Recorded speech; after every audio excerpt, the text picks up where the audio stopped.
Você já pensou em andar em um SUV de luxo que muitas vezes é esquecido e desprezado pelos brasileiros e custa o mesmo ou até mais barato que várias opções mais populares do mercado? No vídeo de hoje eu vou comentar tudo o que você precisa saber sobre o Mitsubishi Outlander de terceira geração, que mesmo sendo um carro pouco procurado, é uma das melhores opções de compra para 2024. Fique no vídeo até o final e saiba todos os detalhes desse carro, seguro e custos de manutenção. Meu nome é Luciano e eu apresento o canal Carros.com. Mas antes de começar o vídeo, vou pedir para quem não é inscrito se inscrever e deixar o like. Então, bora para o vídeo. Esse modelo do Outlander, embora pareça ser um modelo bem diferente do que conhecemos anteriormente e que causou até certa polêmica na época por ser um modelo mais careta que a primeira geração, nessa reestilização aqui, embora até possa parecer uma nova geração, voltou a ser aquele SUV com um porte bem robusto, mas mantendo um design bonito, chamativo e também continuando com a característica de ser um SUV bem tecnológico, principalmente se a gente levar em consideração que é um SUV japonês e que pelo menos há 10 anos atrás os SUVs japoneses não se destacavam tanto nesse quesito assim. Segundo a Mitsubishi, foram mais de 100 melhorias em engenharia e design nesse modelo aqui em relação ao anterior. Além das grandes mudanças visuais, o Outlander também passou por uma reforma geral na parte mecânica, com aumento na rigidez estrutural da plataforma e também da suspensão. Além disso, ele também recebeu reforços no isolamento acústico. Todas essas melhorias foram bem importantes para manter essa geração do Outlander no mercado e ser um concorrente à altura dos outros SUVs. Infelizmente, esse foi o último modelo que tivemos por aqui até o exato momento, já que já foi flagrado a nova geração rodando em testes aqui no Brasil, ainda totalmente camuflada. Mas se for como o modelo que já roda lá no exterior, teremos um baita SUV novamente que faz falta aqui no Brasil. Esse modelo chegou em nosso mercado em 3 principais versões, sendo a inicial com motor 2.0 com 160 cavalos, câmbio CVT e tração 4x2. Mesmo sendo uma versão básica, desde o antigo modelo já era bem equipada. Nesta reestilização passou a ser mais completo ainda nessa versão. Acima dessa versão temos a GT, que passa a ter um motor 3.0 V6 com 240 cavalos, um câmbio convencional de 6 marchas e a tração 4x4 e também alguns equipamentos a mais. Talvez a lista de equipamentos nem seja a maior diferença ou que você sentirá a maior diferença, mas sim a mecânica. A mecânica do GT é muito mais condizente para um SUV desse porte e peso, principalmente o motor V6.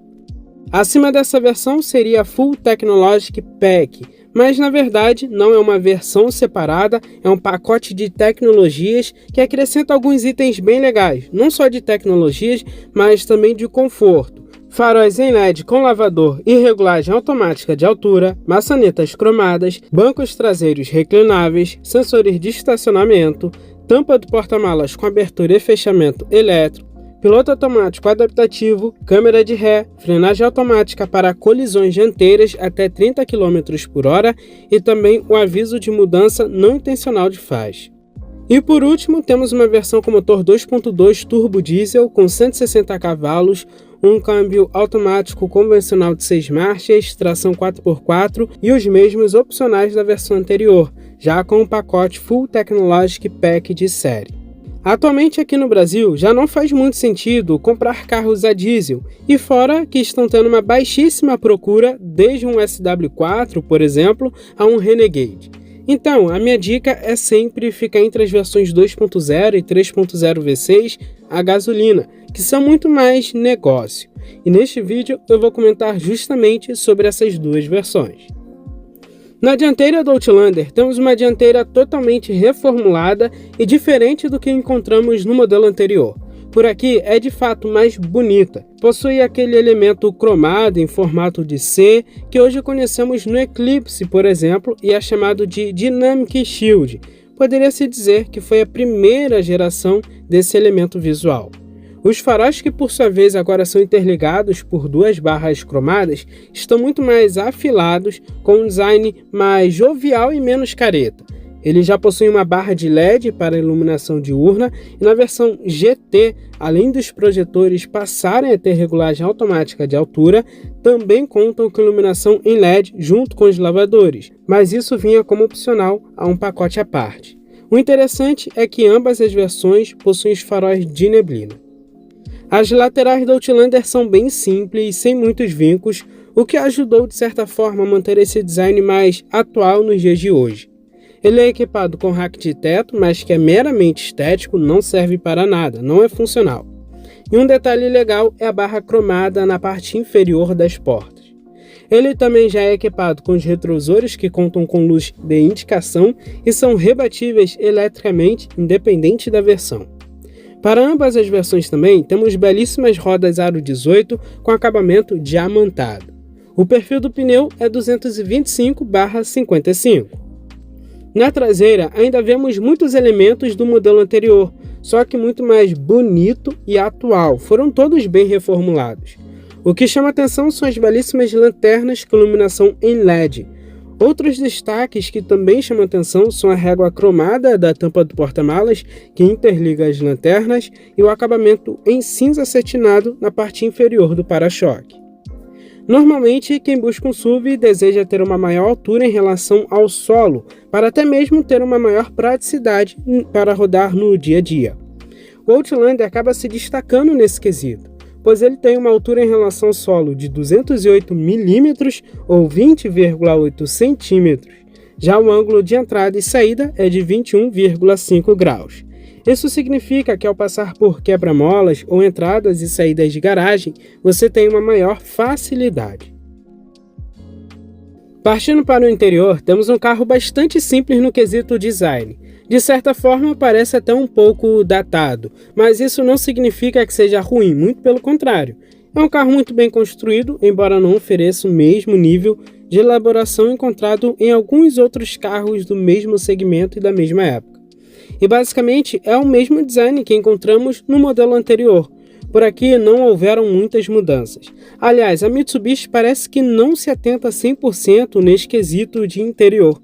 Tanto que se a gente vê o Eclipse Cross, que já saiu uma avaliação aqui no canal, parece que ele tem o mesmo interior ou com elementos bem parecidos, mesmo sendo um carro com um projeto bem mais novo. Em relação ao acabamento, houve muitas melhorias em comparação com o modelo anterior. O painel e as portas dianteiras apresentam uma mistura de cor e soft touch, além de alguns detalhes em black piano e imitação de fibra de carbono. É um acabamento realmente muito bom, melhor que a geração passada, mas não espere nada além disso. É apenas ok, sem grandes surpresas. Até mesmo pelo preço dele na época do lançamento, ele poderia ter um acabamento um pouco melhor, mas também não é ruim. Mas quando se trata de espaço interno, aí sim ele acaba surpreendendo. Estamos falando de um carro com excelentes dimensões, com entre-eixos de 2,67 metros e uma largura de 1,80 metros. Tanto os ocupantes dianteiros quanto os traseiros desfrutam de muito conforto. Há espaço de sobra para as pernas, para a cabeça e, embora não seja tão bom assim, o espaço lateral é adequado. E o túnel central dele é até bem reduzido se a gente levar em consideração que é um carro com opção de tração 4x4. Falando nisso, na única versão com opção de tração 4x4, que é a topo de linha GT, é adicionada uma terceira fileira de bancos, totalizando 7 lugares num todo. Para os ocupantes da última fileira, o espaço não é tão generoso, assim como ocorre na maioria dos carros com 7 lugares, sendo mais adequado para crianças. E o porta-malas da versão com 5 lugares tem capacidade para 715 litros, o que é muito espaço. Na versão com 7 lugares, que inclui também a abertura elétrica da tampa do porta-malas, a capacidade diminui para 495 litros, sem utilizar a última fileira de bancos. Utilizando essa fileira, o espaço é reduzido para 120 litros. Mesmo assim, o porta-malas continua sendo grande, já que o step fica embaixo do carro. Não sou fã dessa solução, pois dificulta o acesso e torna o step mais vulnerável a furtos. Bom, neste quesito você deve levar em consideração se quer um carro com maior porta-malas ou quer a opção de 7 lugares. Algo que eu sempre achei interessante no Outlander é que desde a versão de entrada, ele já vem equipado com alguns itens muito legais e interessantes que alguns concorrentes até mais caros não são encontrados. A versão base já inclui itens de série, como volante revestido em couro, com controles para o piloto automático e o computador de bordo, que é simples, mas completo, fornecendo todas as informações de viagens e consumo. Além disso, possui controles para o sistema de som, que tem uma tela com boas funcionalidades para a época, incluindo Bluetooth, entrada auxiliar, USB, GPS e até TV digital. É um sistema multimídia que funciona bem. Não é tão moderno quanto os sistemas atuais que oferecem espelhamento, Android Auto e Apple CarPlay, mas no geral, se você não é muito exigente, ele cumpre bem o seu propósito. E eu acredito que entre as marcas japonesas da época, essa multimídia aqui seja uma das melhores. Além disso, ele oferece outros itens como os bancos em couro com ajuste elétrico para o banco do motorista, aquecimento nos bancos dianteiros, teto solar, ar-condicionado analógico e automático de uma zona, faróis e limpadores com acionamento automático, além de vidros, travas e retrovisores elétricos, entre outros itens. A versão GT, que é a topo de linha, acrescenta itens como a chave presencial compartida por botão, o ar-condicionado digital e automático de 2 zonas e o interior na cor bege, mas ele só ganha esse interior na cor bege um pouco mais clara se ele for equipado com os pacotes de tecnologia semi-autônomos que eu comentei lá no início do vídeo. No geral, essas são as principais diferenças entre as versões, pelo menos em termos de conforto. Levando em consideração que é um carro japonês que geralmente não se destaca muito nesse aspecto, o Outlander se sobressai em relação a alguns concorrentes da mesma época. E quanto à lista de segurança, ele também não deixa a desejar. De série, conta com freio disco nas 4 rodas, com ABS, cinto de segurança de 3 pontos e apoio de cabeça para todos os ocupantes, sistema ISOFIX e os airbags frontais, laterais e os de cortina. Seria interessante se ele tivesse de série o controle de estabilidade e tração, que são itens importantíssimos, mas só estão disponíveis na versão GT, que além desses itens inclui também a câmera de ré e sensores de estacionamento traseiro. Como opcional disponível com o pacote Full Technologic Pack, inclui alerta de colisão frontal, a frenagem automática de emergência e o piloto automático adaptativo. O Outlander ainda recebeu 5 estrelas no teste de colisão, embora os parâmetros fossem diferentes na época, ainda é considerado um carro muito seguro nos dias de hoje. Partindo para a sua mecânica, no vídeo de hoje vou comentar sobre as duas principais versões, que é a 2.0 e 3.0. Mas a primeira motorização que ele é disponível é um 2.0 aspirado chamado de Mivec, exatamente o mesmo motor utilizado no Lancer e SX, sem nenhuma alteração. É um motor monocombustível, o que pode não ser tão vantajoso no futuro. Eu venho comentando constantemente isso aqui no canal, pois em um futuro próximo, a gasolina do Brasil poderá conter até 35% de adição de etanol na composição. Isso significa que um carro monocombustível pode não se adaptar tanto, então é bom a gente ficar alerta com isso. Não é culpa do carro, mas infelizmente do nosso combustível. O interessante é que esse motor aqui utiliza a corrente de comando em vez de correia dentada, o que reduz o custo de manutenção e aumenta a durabilidade do motor. Esse motor gera 160 cavalos a 6.000 RPM e 20,1 kg de torque a 4.200 RPM. Nessa versão, ele pesa 1.410 kg, o que é bastante para essa potência, resultando em uma relação peso-potência de 8,8 kg para cada cavalo. O câmbio dele é um CVT que simula 6 marchas, tem opção de trocas manuais através dos pedal shifters no volante. Com isso ele faz de 0 a 100 km por hora em 12 segundos, o que não é nada mal se você levar em consideração o peso do carro e a potência que ele entrega.